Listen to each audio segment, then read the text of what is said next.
Hello, viewers on YouTube. Thanks for channeling in once again. And this subject today is really an eye-opening subject. It's nothing that is strange to the black community. This is something that we have been knowing for a long time. This is nothing new at all, but it's just an update. And this is basically an article, and I'll put the article in the description box so you can read it on your own. This article is entitled 33% of black residents in Chicago and Baltimore have zero net worth. And that doesn't surprise me. And the reason why this page really hit home, because, I worked in manufacturing, ever since, I was 19 years old. And up until I was about 34, my plant closed. And I worked at some other plants here and there, but usually they were just temporary jobs. And now I'm starting to see a trend where the only time you get a job is through a temp service. And not only you're not making that much money to begin with, but now the temp service takes $3 or $4 of your pay to give you a job. And it's all a hustle. You're seeing a hustle. It's just to make the poor, us Negroes, even more poor than what we are. You're already at a loss, and a lot of these factories don't want to pay you, and they've gotten rid of the unions. And so on top of that, now you've got to deal with these, what do you call it? These, there's a name for them. These temp services, excuse me for that.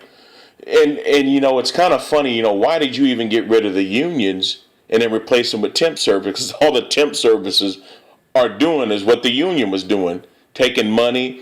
And then the temp services, they have what you call their own human resources. And if you get into any type of trouble, they try to fight and keep your job. Well, that was the same thing the union was doing.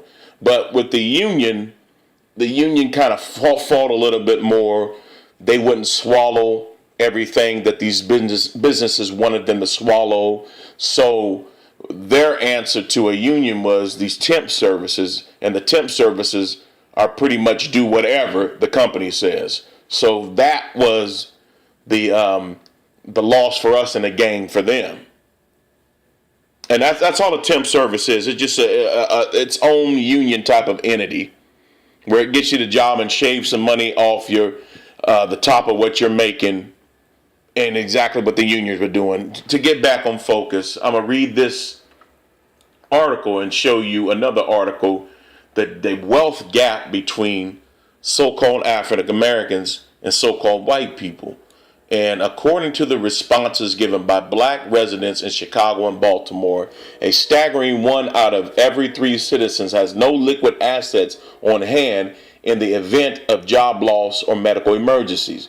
These residents are defined as having zero net worth because they're unable to sustain themselves for 3 months or more if an unexpected life event occurred.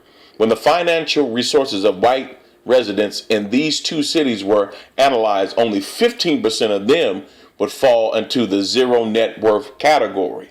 What even more daunting is that black residents are 3 times as likely to be unemployed or living in poverty. These sobering stats on the racial wealth gap that exists in 2 major American cities come from the Corporation for Enterprise Development, the CFED. The studies were titled The Racial Wealth Divide in Chicago and Racial Wealth Divide in Baltimore.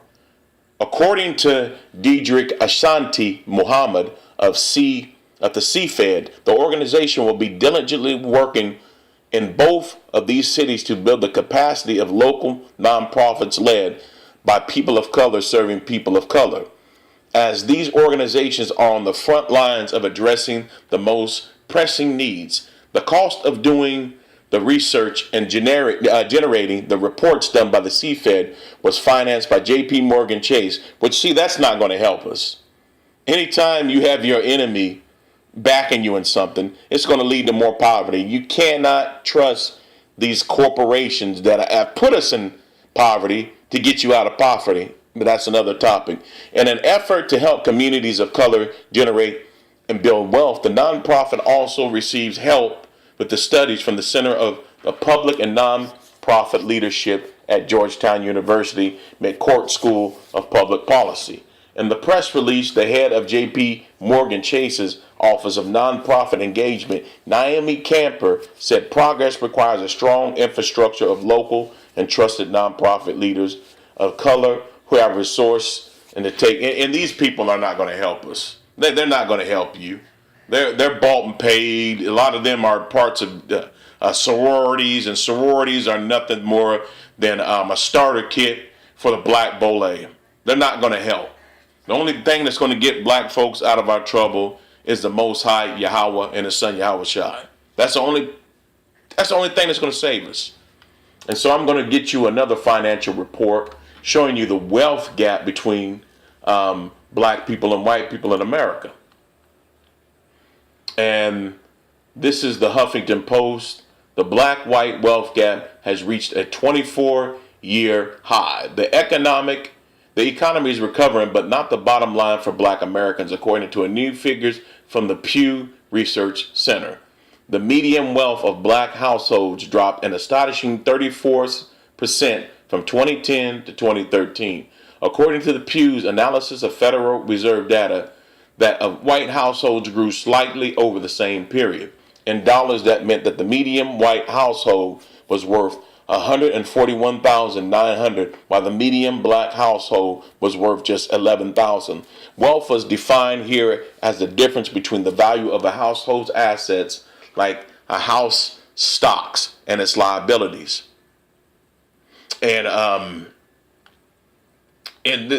folks, you can see it. I mean, just even in my personal life, are there some black people that are well off to do? Yes. It's a very small percentage of us.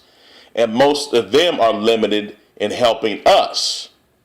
So, even when I worked and got laid off, I had a lot of white buddies that had rich or well-to-do family members, grandmas, grandpas, aunts, and aunts. And then when they died, a lot of these young kids got $100,000, $50,000, $25,000. And when my black friends die, and my black family members die, they don't get that. The majority of them don't get that. The majority of them, our parents, are living check to check, barely staying off the streets, barely making ends meet. There's a lot of my cousins, a lot of my friends that have died and are left with nothing but bills. Now, is that to say that every white person in America doesn't get stuck like that as well, as some percentage do? Yeah, of course that happens. But we're talking about balancing, apples and apples, or apples and oranges, or whatever you want to call it. When you put it on the scale, their wealth always outweighs us. And that's how the system was designed. It's no surprise. You bought slaves to be a slave, not to be your friend and not to be an equal to you.